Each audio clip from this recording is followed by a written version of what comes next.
ఒకరోజు రాజుగారి వద్దకు నలుగురు అన్నదమ్ములు వచ్చారు. వారి సమస్య ఏంటంటే వారికి ఒక దూది కొట్టడం ఉండేది. అందులో ఎలకలు ఎక్కువగా ఉండడం వల్ల ఒక పిల్లిని పెంచుకున్నారు.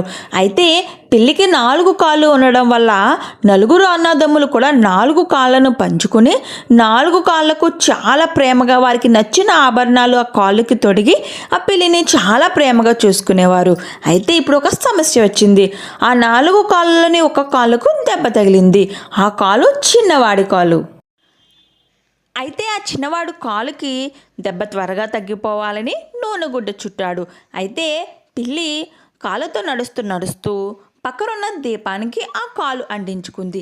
పిల్లి వెంటనే భయపడి పరిగెత్తుకుంటా దూది కొట్టడంలోకి వెళ్ళిపోయింది. ఇంకేముంది, దూది మొత్తం అంటుకుపోయింది.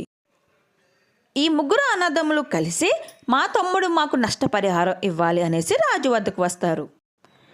కానీ చిన్నవాడు, మహారాజా, ఆ కాలిన దానిలో నాకు వాటా ఉంటుంది కదా, నాకు కూడా నష్టపరిహారం వస్తుంది కదా, నా దగ్గర మా అన్నయ్యలకు ఇవ్వడానికి ఎటువంటి డబ్బు లేదు అని చెప్తాడు.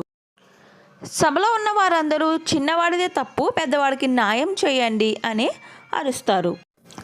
మహారాజు కొంచెంసేపు ఆలోచించి, మీ ముగ్గురు అన్నదమ్ములు చిన్నవాడైన మీ తమ్ముడికి నష్టపరిహారం చెల్లించాలి. ఎందుకంటే దూది కావడం నిజమే, కానీ ప్రమాదం మీ తమ్ముడి వాటాకు వచ్చిన కాలు వల్ల జరగలేదు, మీ వాటా కాలు వల్లే జరిగింది.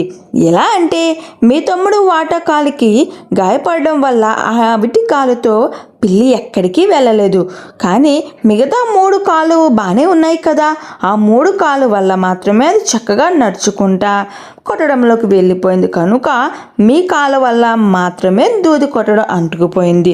అందుచేత జరిగిన నష్టానికి బాధ్యులు మీరే తప్ప మీ తమ్ముడు ఎంత మాత్రం కాదు అని మీరు ముగ్గురు అతనికి నష్టపరిహారం చెల్లించాలి అని చెప్పాడు. వీడియో నచ్చితే లైక్ చేయండి. Bye bye.